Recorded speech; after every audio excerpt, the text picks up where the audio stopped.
Once he got up off me, we were wrestling, I just turned and fired the gun. A deadly break-in on Indy's east side, and now that homeowner, as you hear, is speaking out and telling us what happened.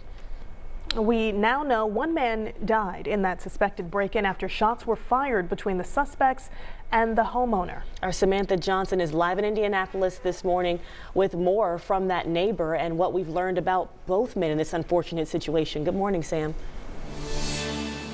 That's right. Good morning to you. We do know the man who was killed in this incident was just 22 years old.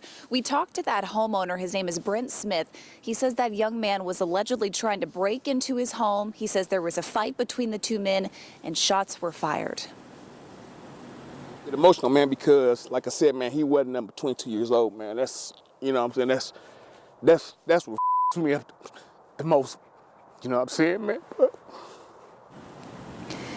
And now Smith says his home is covered in bullet holes. He says when that fight broke out and shots were fired, he didn't even know that he had actually shot the 22-year-old until he looked outside and saw Damon Lamar Swanigan Jr. on the front steps. Now, Smith tells us he couldn't even check on Swanigan because at least one other person was allegedly still shooting at his home. Now, we know Smith was taken in for questioning and then released by police, this all happening the next day. So we wanted to know more about homeowner rights here in central Indiana. If something like this were to ever happen to you, it's commonly referred to as the stand your ground law. We'll tell you what prosecutors have to say coming up at 6:30. All right, Samantha, we'll see you then. Thank you. Just kind of heartbreaking situation all around. Oh, yeah.